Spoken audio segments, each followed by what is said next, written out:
कुछ और important questions देखते हैं। ये सिंपल क्वेश्चन है। Next question is 4 cards are drawn from a well shuffled deck of 52 cards. What is the probability of obtaining 3 diamonds and 1 spade. तो आप लिखेंगे let S be the sample space. Now n S क्या होगा, number of ways of drawing 4 cards out of 52। अब 4 cards आपने draw करना है, draw means selection करना है, तो क्या आएगा 52 C4।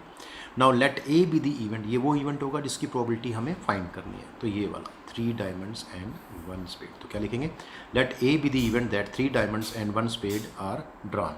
नाउ एन ए की वैल्यू क्या होगी, number of ways in which 3 diamonds out of 13। अब आपको पता डायमंड के कार्ड कितने होते हैं 13, उसमें से 3 की सिलेक्शन करनी है, and 1 spade out of 13 are drawn.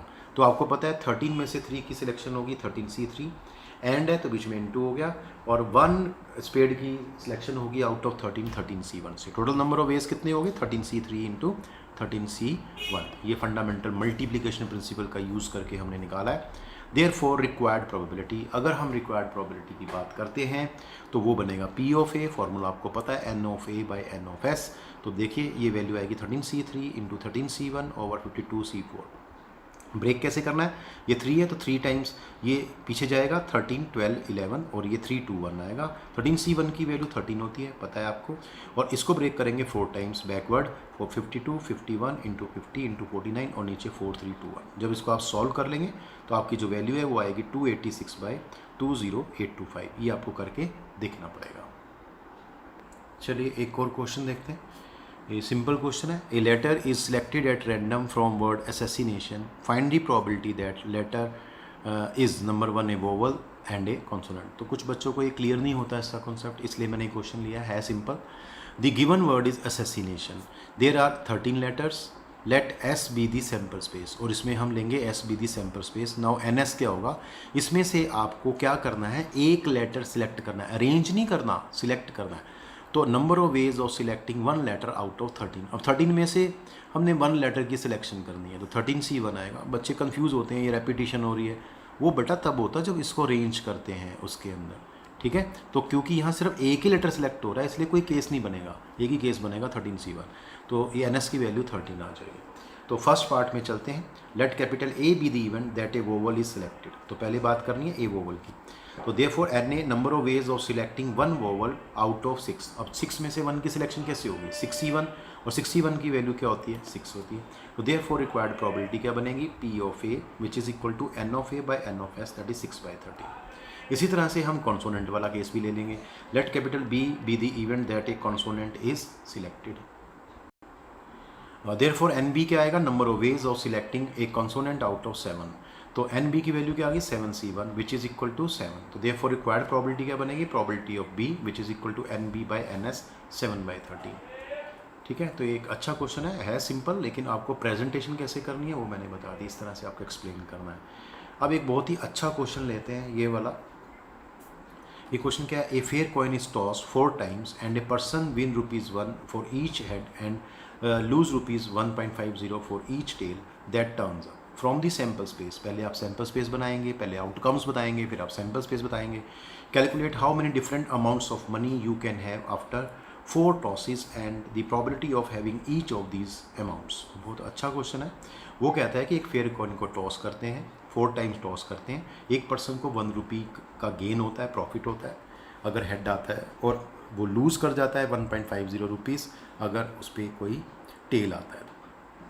तो सैम्पल स्पेस बनाएंगे, सैम्पल स्पेस से बताएंगे how many different amounts of money you can have. तो हमें कितने पैसे मिल सकते हैं, ठीक है, how many different types of money मिल सकती हैं फ्रॉम 4 टॉसेस से, and the probability of having each of these amounts, और जितना अमाउंट आपको मिलेगा उसकी कोरस्पॉन्डिंग प्रोबेबिलिटी क्या होगी।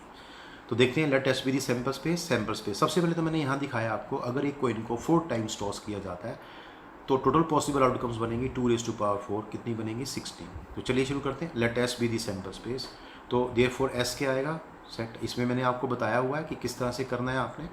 तो आपने क्या करना है, 16 को 2 से डिवाइड कर देना है, ठीक है। तो 8 बार यहाँ एच आएगा, 1 2 3 4 5 6 7 8, और फिर 8 टाइम्स टी आएगा, 1 2 3 4 5 6 7 8। तो ये तो बात होगी टेल की, 8 times head, 8 time head tail, और कहाँ फर्स्ट पोजीशन पे। अब सेकंड पोजीशन पे उसका हाफ कर दो 8 का, 4 4 बार आएगा। देखिए हेड हेड हेड हेड 4 बार हो गया, फिर टेल आएगा, टेल टेल टेल टेल, फिर हेड आएगा, एक हेड हेड हेड हेड, फिर टेल आएगा, टेल टेल टेल टेल। तो 4 टाइम्स आप हेड लिखेंगे, 4 टाइम्स टेल, फिर उसका हाफ कर दो, 2 बार एच 2 बार एच, टी आएगा, फॉर एच एच। देखिए यहाँ पे ये थर्ड टाइम की बात करें, थर्ड पोजीशन की, एच एच और यहाँ टी टी, फिर H H T T, H H T T, H H T T. कितना आसान है। और लास्ट में उसका भी हाफ कर देंगे 2 का, तो एक बार एच आएगा, एक बार टी आएगा, H T H T H T H T H T H T H T H T. तो अपने आप ही जल्दी जल्दी आपकी बन जाएंगी, बहुत ही कम टाइम में आप 16 आउटकम्स बना लेंगे। अदरवाइज इसको लिखना थोड़ा मुश्किल होगा आपके लिए, इस वे में करेंगे तो ईजी पड़ेगा। तो देयरफॉर NS कितना हो गया, ये 16 आउटकम्स बन जाएंगे इसमें। देखिए बेटा, इसको मैंने रोटेट कर दिया क्योंकि काफ़ी बड़ा मैंने पेज पे लिखना है, बड़े पेज पे, क्योंकि ये अगर इस टेबल से आप शो करेंगे तो बहुत इजी लगेगा क्वेश्चन आपको, अदरवाइज़ वो समझ ही नहीं आएगा आप क्या कर रहे हैं क्वेश्चन के अंदर। तो आप इस टेबल का यूज़ करें तो बहुत ईजी हो जाएगा। अब हमने करना है क्या है, सबसे पहले हम बताएंगे कितने हेड कितने टेल आ रहे, number of heads and tail. उसके बाद हम लिखेंगे अमाउंट कितना मिल रहा है उसको, इस हेड के कॉरस्पॉन्डिंग या टेल के corresponding, amount received by the person in rupees, ठीक है। उसके बाद प्रोबेबिलिटी ऑफ अमाउंट रिसीव्ड, और जो अमाउंट आपको यहाँ मिला उसकी कॉरस्पॉन्डिंग प्रोबेबिलिटी यहाँ पे क्या बनेगी। तो बस इसी में सब आंसर है आपका। सबसे पहले हम केस लेंगे, यहाँ तो 4 हेड होंगे और यहाँ 0 टेल होगा, तो सिंपल सी बात है, आपको 4 टाइम टॉस करना है, तो यहाँ 4 हेड होंगे मैक्सिमम हेड और 0 टेल। इस केस में उसको एक हेड का 1 रुपया मिलता है, तो इट मीन्स उसको 4 रुपीज़ मिलेंगे। अब 4 इसकी मैं बाद में बात कर रहा हूँ, पहले हम इसकी अमाउंट की बात कर लेते हैं। अगर 3 हेड होंगे और 1 टेल होगा, 3 हेड और 1 टेल, इसमें क्या होगा, 3 हेड के 3 रुपये मिले उसको और 1 टेल का 1.50 माइनस हो गया, तो रुपीज़ 1.50 उसको गेन या प्रॉफिट होगा। अब दूसरा केस क्या होगा फिर, 2 हेड्स एंड 2 टेल्स, इसमें 2 रुपीज़ मिलेंगे और 3 रुपीज़ उसकी पॉकेट से चले जाएंगे, तो मतलब -1 रुपीज़ का उसको क्या होगा, लॉस होगा, 1 रुपीज़ का लॉस होगा।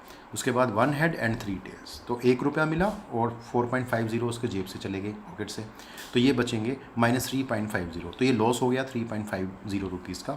0 हेड एंड 4 टेल, तो उसको कोई हेड नहीं मिला, सारे टेल मिले, तो 1.5 इंटू 4, तो 6 रुपीज़ उसको लॉस हो जाएगा। ये क्लियर हो गया। अब इस अमाउंट की क्या कॉरस्पॉन्डिंग प्रोबेबिलिटी है, ये अमाउंट क्योंकि इस इवेंट के कॉरस्पॉन्डिंग है, तो इसकी वही प्रोबेबिलिटी होगी जो 4 हेड या 0 टेल आने की है। तो 4 हेड का केस एक ही होता है, दैट इज़ 4C1, आप ऐसे भी कर सकते हैं 4C1 that is 4, that is 4 head को ना 4C4, तो आपके एक ही केस बनेगा 4 हेड का, तो 1/16 हो गया आपका। तो 4 रुपीज़ आने की प्रोबेबिलिटी, 4 अमाउंट मिलने की, 4 रुपीज़ अमाउंट मिलने की प्रोबेबिलिटी क्या होगी, 1/16, क्योंकि जितनी 4 हेड आने की होगी। अब 3 हेड, इसको लिखेंगे 4C3। 4C3 कितना होता है, 4 होता है, तो सीधी सी बात है 4/16 आएगा। आप पीछे चेक भी कर सकते हैं, ये तो मैं वैसे ही बता रहा हूँ कि यहाँ 4 आना चाहिए, आप पीछे आउटकम्स में चेक करिए। 3 हेड्स, एग्जैक्टली 3 हेड्स और 1 टेल की के कितने केसेज हैं, तो 4 केस होंगे, तो 4/16 हो जाएगा, 1/4। 2 हेड्स एंड 2 टेल्स, 2 हेड मैं कैसे निकालूंगा, 4C2 दैट इज 6, तो देखो यहाँ पे 6 आएगा, आप पीछे चेक कर सकते हैं, तो 6/16 बनेगा, 3/8।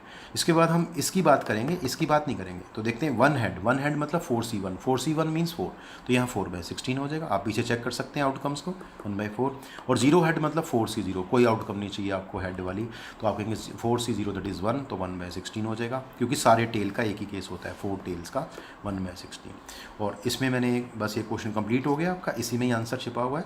और यहाँ मैंने कुछ लिखा है, when a coin is toss n times then number of possible outcomes क्या होती हैं, 2n। अगर आपकी एक कॉइन को हम n बार टॉस करते हैं तो टोटल पॉसिबल आउटकम्स होती हैं 2n। और when a die is thrown n times, जब एक डाई को n बार हम थ्रो करते हैं, then number of possible outcomes क्या होती हैं, 6n। तो ये आपको थोड़ा सा ध्यान रखना चाहिए, ये मैंने एक फार्मूला लिख दिया, ये आपका काफ़ी हेल्प करेगा फार्मूला। यस बेटा, एक और क्वेश्चन देखते हैं।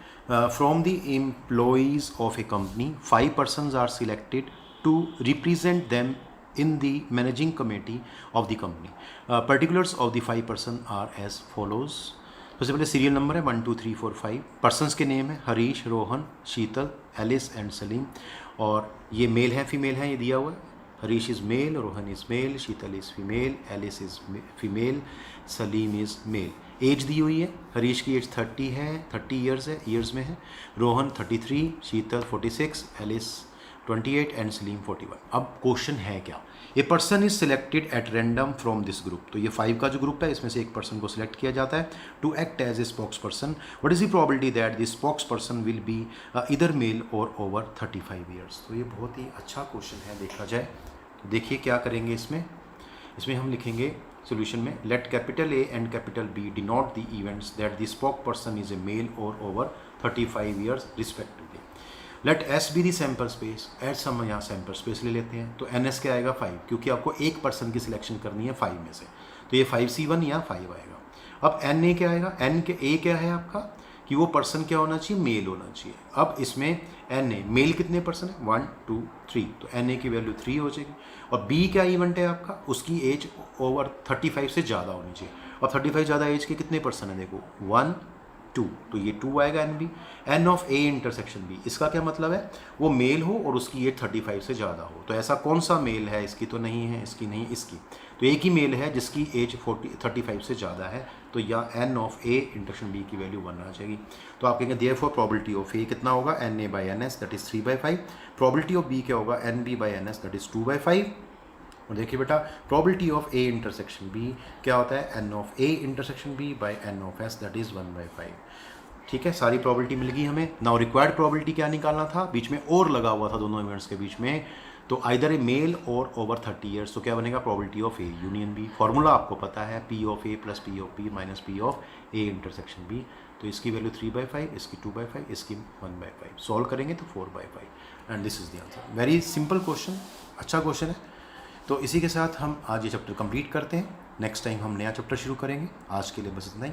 थैंक यू बेटा।